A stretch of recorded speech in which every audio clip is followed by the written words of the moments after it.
Saya mau bicara tentang sebuah kehidupan yang lain, yang punya hubungan dengan kehidupan sekarang. Di dalam hidup kita, ada dua hari yang sangat penting dalam hidup seseorang. Termasuk Anda rasa, dua hari. Hari yang pertama itu adalah hari di mana kita dilahirkan. Dan semua kita sudah lewati. Semua punya ulang tahun, dan semua rayakan dengan berbagai cara. Ini sudah dilewati. Hari yang kedua yang juga tidak kalah pentingnya adalah hari di mana seseorang mulai bertanya, untuk apa saya ada di bumi? Hari pertama semua orang sudah lewati. Hari kedua, pada waktu orang mulai bertanya, untuk apa saya ada di bumi ini, tidak setiap orang sampai di sana. Sebab kalau ada orang sampai di sana, dia mulai tanya, itu berarti dia mulai cari tahu apa arti tujuan hidup saya yang sejati di bumi.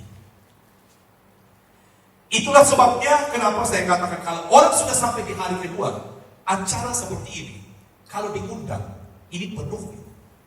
Sebab orang rindu untuk tahu lagi untuk apa saya ada di bumi. Sebab setiap kita datang di bumi ini bukan karena kita punya mau. Kita tidak bisa memilih dari mana kita dilahirkan, oleh orang tua siapa, dengan suku bangsa apa. Kenapa saya mesti lahir di Pulau Timur? Kenapa tidak di Jakarta? Kenapa saya mesti lahir dari orang tua ini? Tidak bisa pilih. Waktu kita mulai cari tentang makna sejati hidup kita, tidak ada jalan lain, kita harus datang kepada Tuhan. Tidak jalan lain. Sebab ini bicara tentang tujuan sejati. Makanya tadi saya katakan, kemalangan terbesar seseorang dalam hidupnya adalah bukan karena dia mau kaya, tidak kaya seumur hidupnya. Dia mau jadi pejabat, tidak jadi pejabat seumur hidup. Tapi kemalangan terbesar adalah jika sampai mati dia tidak tahu apa yang Tuhan rencanakan atas hidupnya, apalagi dia menggenapi rencana. Beberapa waktu yang lalu saya pergi ke Glodok Jaya, Lindetes Fest di Jakarta, di Glodok. Itu adalah toko-toko yang menjual alat-alat teknik. Kemudian saya tertarik dengan satu keran. Saya berpikir ini keran kalau saya beli taruh di rumah bagus di taman, mengkilat sekali. Kira-kira ini bentuknya seperti ini. Jadi saya tanya penjualnya berapa harganya. Dia berkata 1.800.000. Saya bilang coba kamu ulang harganya. 1.800.000. Saya bilang saya punya toko bangunan. Tidak pernah ada keran saya jual sampai mahalnya begini. Kemudian dia berkata begini, ini bukan keran biasa Pak. Ini namanya keran hydraulic valve. Keran ini hanya dipakai untuk ekskavator, pengendali aliran oli hidrolik yang ada di penggerak ekskavator. Bukan untuk keran di taman. Sekarang teman-teman bisa bayangkan kalau ini keran saya beli, kemudian saya taruh di taman. Kemudian tiba-tiba pencipta keran ini datang lewat rumah saya. Dan dia melihat saya memakai dia sebagai keran air. Betapa sedihnya orang.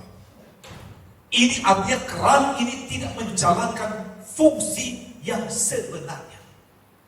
Waktu saya tanya itu, penjaga toko itu dia buka katalognya. Katalog itu datang dari pabrik. Katalog itu menunjukkan alat ini fungsinya apa. Dia mampu menahan tekanan sampai seberapa. Semua ada di katalog. Datang dari mana katalog? Dari pabrik pembuat. Setiap Anda dan saya diciptakan oleh Tuhan dengan sebuah fungsi yang hanya kita saja yang bisa lakukan. Hanya kita saja. Maka berhentilah membanding-bandingkan diri dengan orang lain. Sebab ada fungsi yang hanya kita saja yang bisa, orang lain tidak bisa. Maka kenapa kita penting untuk tahu kita ini siapa sebenarnya. Dan tidak ada jalan lain, mari kita datang pada Tuhan. Coba kita lihat firman. Kejadian bab 2 ayat 7. Firman Tuhan berkata begini. Ketika itulah Tuhan Allah membentuk manusia itu dari debu tanah dan menghembuskan napas hidup ke dalam hidupnya. Demikianlah manusia itu menjadi makhluk yang hidup. Coba perhatikan.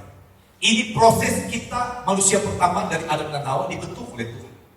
Tuhan mengambil debu tanah dari bawah dan dia menghembuskan napas hidup dari atas. Jadi berarti kita makhluk duniawi Tapi kita sebenarnya makhluk surgawi yang dititipkan di bumi. Kita mesti tanamkan ini baik-baik. Jadi kita ini tidak 100% asal dari bumi. Kita datang dari ilmu tanah, tapi diberikan nafas kehidupan dari Allah di tempat atas. Berarti kita sebenarnya adalah warga kerajaan Allah yang dititipkan sementara di bumi ini untuk menjalankan sebuah misi yang hanya kita yang bisa lakukan. Kita mesti tanamkan. Karena itu tidak ada dua orang yang mukanya sama. Kembar boleh mirip, tapi tidak sama 100%. Kadang-kadang kalau kita lihat di kaca, kadang-kadang kita lihat hidung kita, mancung tidak mancung, pesek tidak pesek, begitu ya. Kemudian orang mulai mencoba membuat dia mancung dengan berbagai operasi dan lain-lain begitu. Apakah salah dengan itu? Tidak salah. Tapi saya khawatir kalau Tuhan tidak kenal lagi di surga. Bahaya itu. Jadi lihat ya, kita ini adalah makhluk surgawi yang dititipkan di bumi sementara. Saya tekankan kata ini ya, sementara. Kalau kita tahu kata sementara, maka berhentilah berambisi memiliki segalanya di bumi. Berhenti. Sebab kita hanya menjalankan misi ini sementara. Karena itu kenapa Rasul Paulus berkata dalam 2 Korintus 5 ayat 1. Coba kita baca.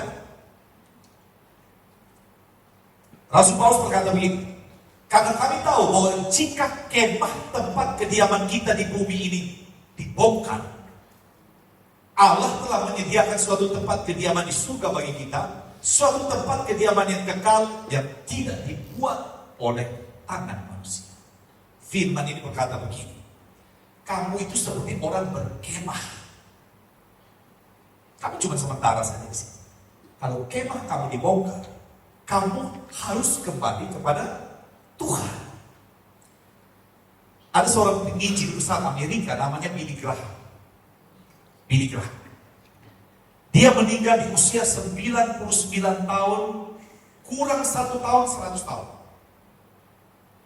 Waktu dia sudah 99 tahun, dia tetap bisa menginjil dan berkhotbah. Kemudian dia sudah duduk di kursi roda karena sudah tua sekali dan sudah tidak bisa jalan. Banyak keluarga dan teman datang dan memandang dia dengan muka penuh kasihan kepada dia. Dia lihat mereka dan berkata begini, kamu jangan lihat saya seperti itu.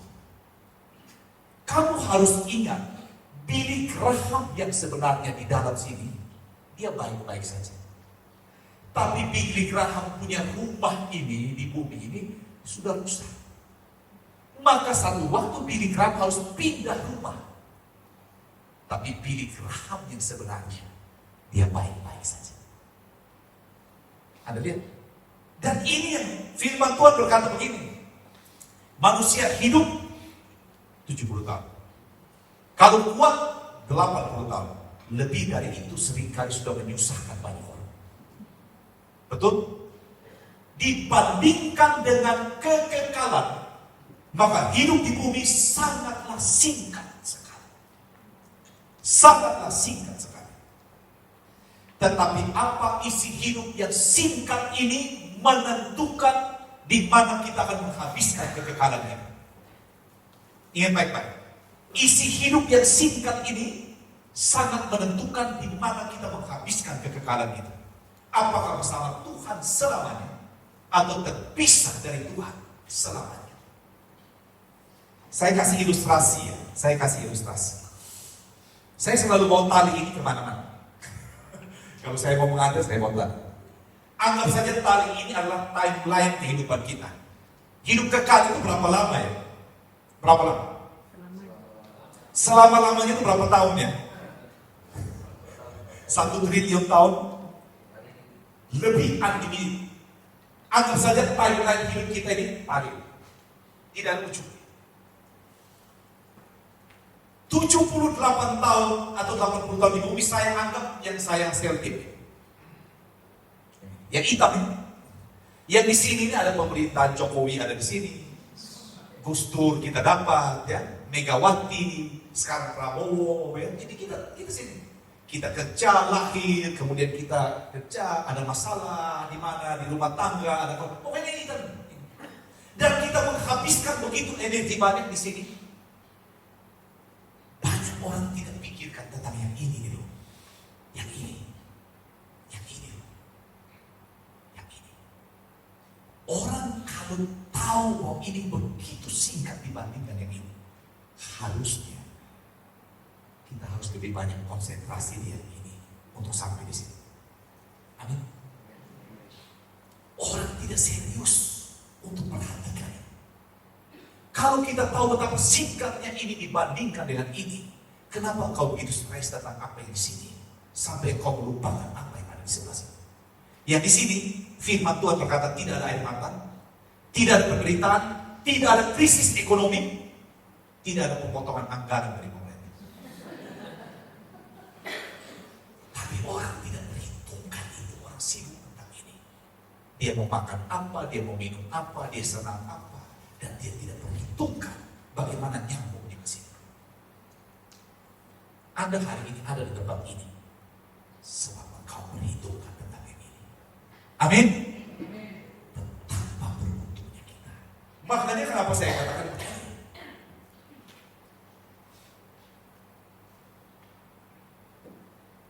Lihat ya. Makanya kalau kita tahu betapa penting yang sepotong ini, supaya dia ke sini, kita pastikan semua yang kita lakukan sepotong ini adalah bagian dari bagaimana kita menjadi pribadi yang Tuhan bisa percaya dalam hidup ini. Percaya apa? Perhatikan bagaimana kita mengelola semua kepercayaan yang Tuhan berikan, termasuk talenta, termasuk kita punya harta, termasuk kita punya pikiran, kekayaan, kita punya kemuliaan. Perhatikan baik-baik, apakah ini kita pakai untuk sana atau tidak. Sekarang coba saya mau kita lihat, karena itu kenapa dalam ayat Matius 6, ini saya sudah masuk kepada doa Bapa kami. Perhatikan doa itu. Matius 6 ayat 9 sampai 10, firman Tuhan berkata begini. Karena itu berdoalah demikian. Bapa kami yang di surga, dikuduskanlah namamu, datanglah kerajaanmu, jadilah kehendakmu di bumi seperti di surga. Lihat ya.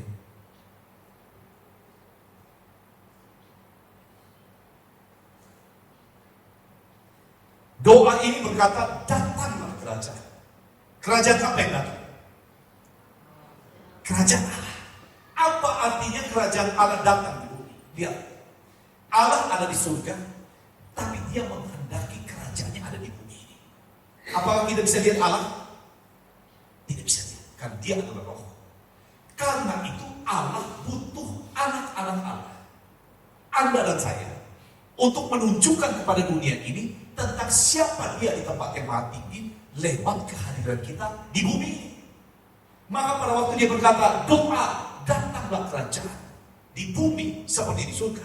Doa ini sedang berkata, hai anak-anak Allah, pastikan hidupmu itu menunjukkan tentang kerajaan Allah yang di surga, itu ada di bumi. Sebab warga negara kita itu ada di surga, bukan di bumi. Lalu, bagaimana caranya kita bisa menghadirkan kerajaan Allah di bumi? Lewat kesaksian hidup kita. Amin. Orang sedang perhatikan kita. Saya dengan istri saya bilang dia begini.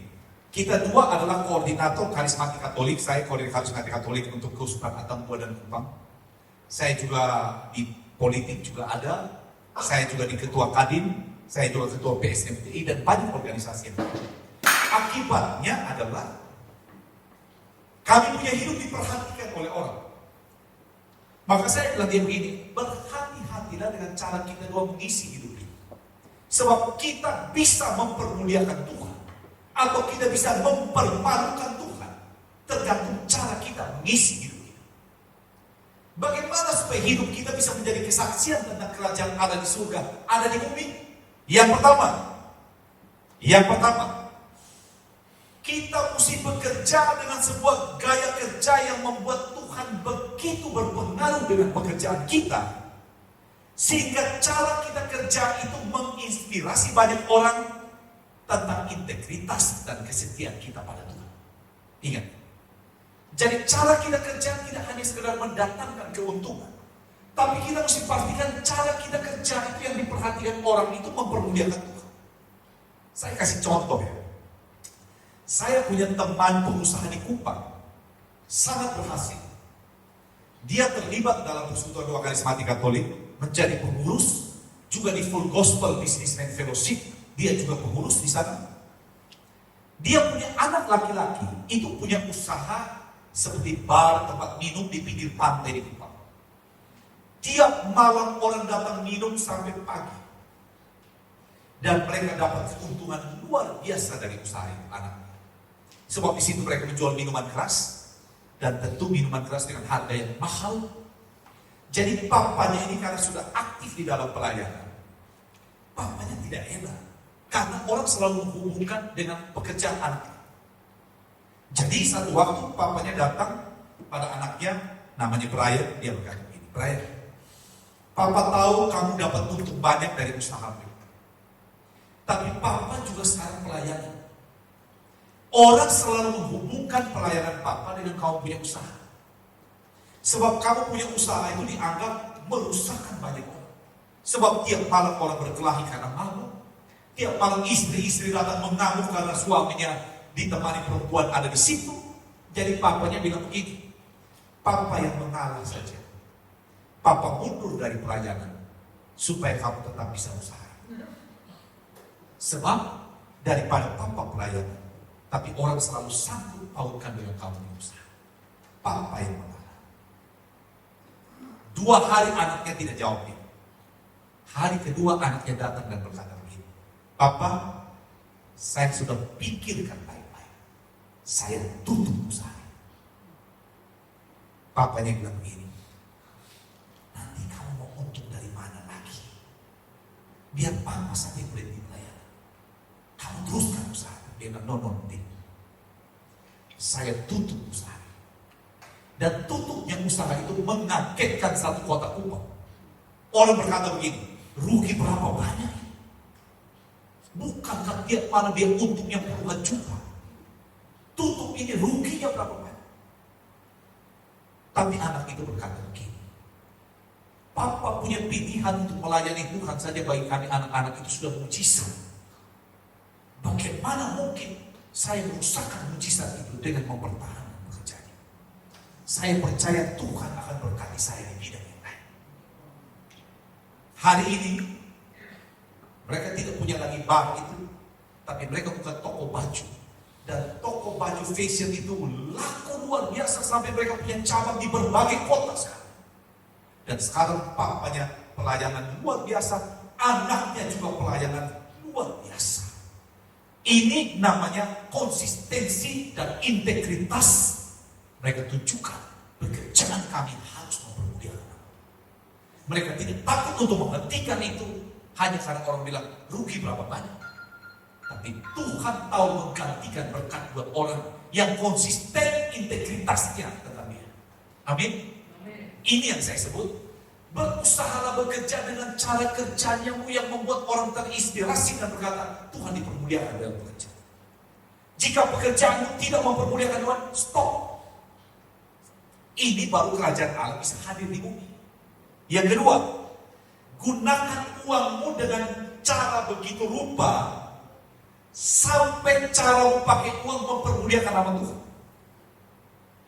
Saya di mana-mana selalu bilang pada orang kalau pelayanan tenaga itu gampang, kasih waktu gampang, kasih pikiran gampang, tapi kalau uang mesti keluar, sabar dulu. Apalagi masa krisis begini, sabar dulu. Apalagi ibu-ibu, karena ibu-ibu hitungannya lebih rumit. Saya satu waktu kendaraan saya dari Kupang pulang ke Keva karena mesti nginap di jalan. Dia di dalam warung, lagi makan, sopir saya lagi makan, mobil lagi parkir di parkiran restoran. Ada kecelakaan di depan, tengah malam jam 12:30. Kemudian sopir saya keluar lihat, korbannya sudah dibawa ke rumah sakit. Ada motor jatuh, dibawa ke rumah sakit. Sopir saya selesai makan, dia teruskan perjalanan. Berapa kilometer setelah dia jalan, datang polisi lalu lintas menahan dia dan berkata, ada saksi melihat orang itu naik motor menabrak mobil kita di baknya, baru dia jalan. Malam-malam mereka dengan senter melihat kepada bak mobil saya. Di bak besi itu, di engselnya itu, ada tulang kepala orang itu dengan sepotong rambut ada menempel di situ. Karena orang itu kepalanya pecah, lubangnya besar. Akhirnya mobil saya dibawa ke kantor polisi malam-malam. Besoknya, saya utus orang kepercayaan saya untuk pergi lihat korban ini di rumah sakit. Karena kecelakaan biar kita benar itu tetap urusannya panjang. Karena mobil saya dalam keadaan parkir, tapi disebut ini namanya kasus kecelakaan. Jadi mesti begitu orang saya ke rumah sakit, ternyata yang korban ini adalah orang yang mabuk berat sekali pada malam itu. Naik motor tanpa lampu, tidak pakai helm, dan pakai kacamata rebel. Coba bayangkan, sudah malam gelap, tidak ada lampu, tidak pakai helm, pakai kacamata rebel. Maka dia tidak bisa melihat bak besi mobil saya di sini. Dan polisi berkata, ini kesalahan dia, biar dia mati saja. Biar dia mati saja. Perawat-perawat di rumah sakit berkata, biar dia mati saja. Apalagi dia tidak punya asuransi. Biar saja. Ini dia yang cari hal, biar dia mati saja. Orang saya telepon saya tanya istri saya, apa yang kita dua harus lakukan? Kalau kita udah biarkan, bisa. Kita tidak punya kesalahan apa-apa. Tapi istri saya berkata begini, bukankah dulu waktu Yesus mati di salib buat kita, kita juga tidak pantas dia selamatkan karena dosa itu. Maka saya bersyukur saya punya istri takut akan Tuhan, hikmat yang luar biasa. Dia bilang ke saya, kita juga tidak layak Tuhan. Jadi kalau hari ini orang ini mesti kita tolong, walaupun semua orang berkata dia tidak pantas untuk ditolong, kita tolong. Sebab kita sudah ditolong oleh Yesus, walaupun kita tidak pantas. Saya telepon orang saya, bayar ambulans 1 juta lebih. Bayar, tidak apa-apa, ke Kupang. Karena itu kota Songnya harus dibawa ke Kupang. Karena tidak bisa ditahan. Sampai di Kupang masuk Siloam, dokter berkata, harus sudah operasi. Bayar DP 10 juta. Saya bilang ke istri saya, bagaimana kita? Dia berkata, uang bisa dicari, tapi nyawa orang ini tidak bisa dapat 2 kali. Kami bayar 10 juta. Dia dioperasi. 6 jam operasi belah kepala dibersihkan karena tulang kepala menanjak di otak. 6 jam dibersihkan semua, datang tagihan yang sebenarnya 80 juta. Saya bilang dia bagaimana? Dia berkata kalau kita sudah maju tidak mundur. Tidak tahu. Selesai orang ini tertolong. Kemudian belakangan baru saya tahu. Ini anak muda 18 tahun yang menabrak mobil kami. Itu ternyata dia anak baik sekali. Tapi dia mau kuliah, papanya tidak mau biaya dia. Karena papanya punya selingkuhan terlalu banyak. Sibuk membiayai selingkuhannya. Dan tidak mau membiayai. Dan dia mabuk pertama kali itu hari ini. Dan dia menabrak mobil kita. Sehingga pada waktu dia mulai bisa bicara, saya telepon dan saya bicara pada dia begini. Saya tidak tahu kenapa kamu tabrak mobil saya. Tapi yang saya tahu kalau kamu tidak tabrak mobil saya, kamu pasti sudah mati. Tapi kalau sampai Tuhan pakai saya untuk mempertahankan kamu punya nyawa, jaga hidupmu baik-baik. Sebab Tuhan pasti punya rencana apa untuk kamu. Saya ini cuma perantara untuk menyelamatkan kamu. Saya cerita ini pada banyak teman pengusaha, mereka tidak bisa terima. Mereka berkata, untuk apa kamu keluar uang begitu banyak? Itu bukan urusan. Dia mau mati, biar saja mati. Perhatikan. Saya tahu Tuhan sedang perhatikan saya dan istri saya. Apakah kamu bisa dipercaya atau tidak? Sebab di mana hartamu berada, di situ hatimu berada. Amin. Kalau Anda dan saya mau naik level, hati-hati dengan yang satu model ini. Kadang-kadang kita lagi susah, Tuhan minta kita membeli, itu ujiannya tidak main-main. Kalau dalam keadaan kelimpahan kita keluar uang, gampang. Tapi dalam keadaan kita juga butuh dan orang ini perlu ditolong, ceritanya jadi lain. Tapi Tuhan sedang perhatikan kita. Saya dan istri saya, kami dua hidup kenyang dengan hal yang model begini. Waktu kami susah pun kami membelinya luar biasa. Dan Tuhan tidak pernah berhutang pada siapa. Berilah, maka kamu akan diberi. Saya cerita ini pada orang, mereka tidak bisa beri. Tapi bagi saya harus pastikan kehadiran saya di bumi ini menunjukkan kerajaan Allah ini. Yaitu apa? Murah hati. Allah kita murah hati. Kemarin kita lewat daerah dekat kita dari tol itu ya.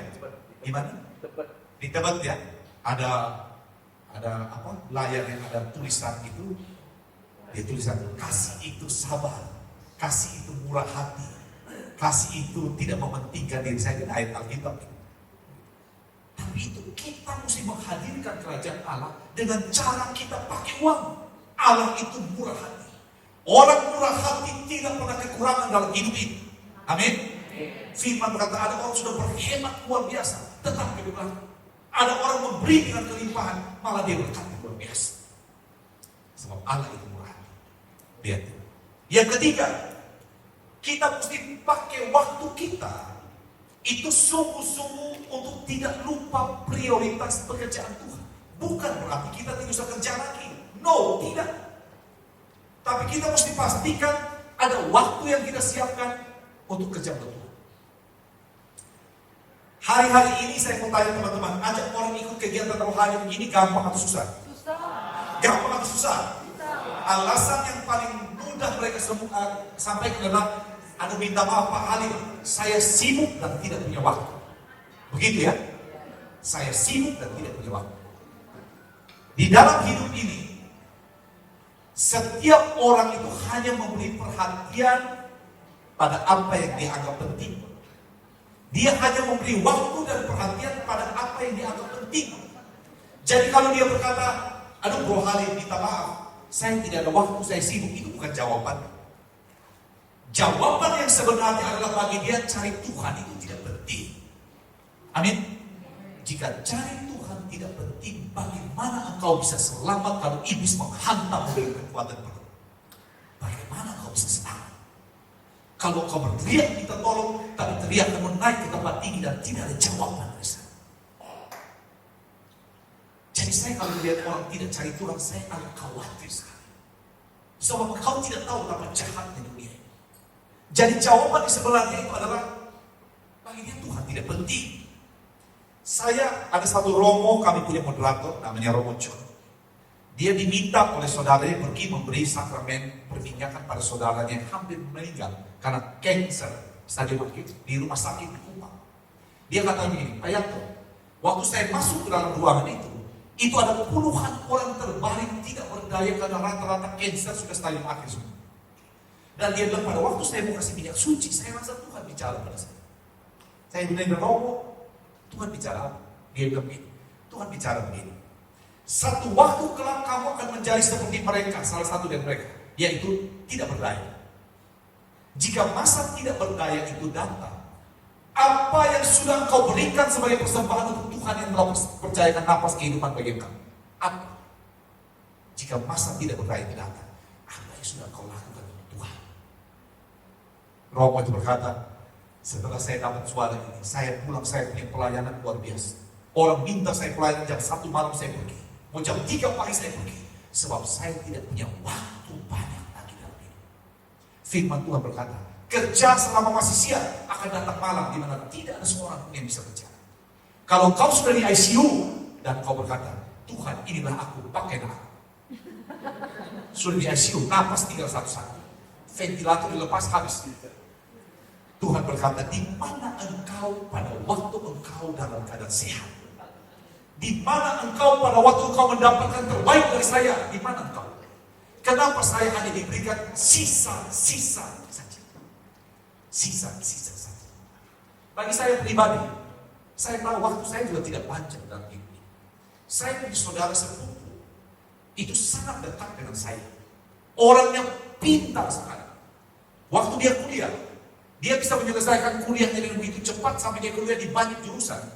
Sampai membuat dia punya gelar lebih panjang dari namanya. Dia punya gelar banyak sekali, di depan, di belakang, banyak sekali. Dan dia sukses sekali di usia muda. 40 tahun dia sudah sukses dan berhasil di Jakarta. Satu waktu dia diare, gangguan pencernaan, kemudian dia datang ke dokter, kemudian dokter tidak menemukan penyakitnya. Dikasih obat diare tidak selesai. Dia ke Singapura. Sampai di Singapura pemeriksaan lengkap semua. Hasilnya dokter tulis di selembar kertas dan bilang ke dia, ini. Dia baca tulisannya, umurmu tidak sampai 5 tahun lagi. Bayangkan, dia lagi di puncak dari punya segala-galanya. Datang vonis umurmu tidak sampai 5 tahun. Dia kasih saja. Ternyata foto saya dia masukkan di Facebook dia dengan tulisannya begini. apakah orang ini bisa dipertimbangkan menjadi pemimpin daerah? Itu Facebook dalam sekejap. Tiba-tiba ditanggapi oleh ribuan orang. Dan mereka berkata, ini orang bisa jadi pemimpin daerah. Aduh, saya bilang ini tidak menjadi misi hidup saya lagi, ini tidak lagi. Tapi saya juga takut jangan sampai ini Tuhan punya jalan. Saya hanya mau belajar taat. Tapi saya berkata begini, saya bilang istri saya, begini, mari kita minta tanda dari Tuhan. Apakah Tuhan mau saya masuk politik lagi atau tidak? Tapi sejujurnya saya tidak mau lagi masuk. Tapi kalau ini kehendak Tuhan, saya belajar taat saja. Saya tidak tahu Tuhan mau. Mari kita minta taat. Tuhan, pintu partainya mau dari mana? Kalau Tuhan bisa siapkan pintu partai yang tidak bayar, saya tahu ini jalan Tuhan. Tapi kalau harus bayar, saya berhenti. Dan saya bilang ke istri saya, ini Tuhan kesulitan. Semua partai pasti kita bayar. Tuhan kasih 3 partai tidak bayar, teman-teman. Dan ini partai bukan partai biasa, partai Golkar, partai Gerindra, dan partai PSI. 3 partai kasih saya jatah kursi mereka tidak banyak, tidak banyak. Aduh, saya bilang, kenapa Tuhan jawab begini? Kan saya pikir kalau tidak begitu kan saya tidak maju. Tapi saya masih minta tanda. Tandanya apa? Saya tanya istri saya. Saya bilang dia begini, Yun, saya boleh maju atau tidak? Kenapa saya tanya? Sebab kalau saya maju, ini pakai uang banyak sekali. Ini pilkada, ini bukan pemilihan legislatif. Ini pilkada 1 daerah seluruh kita kerja. Dan uangnya banyak. Dan ini uang hasil kita 2 kerja, keringat keluar bertahun-tahun. Kamu mau atau tidak? Kalau kamu tidak mau, saya berhenti. Kalau kamu mau, baru saya maju.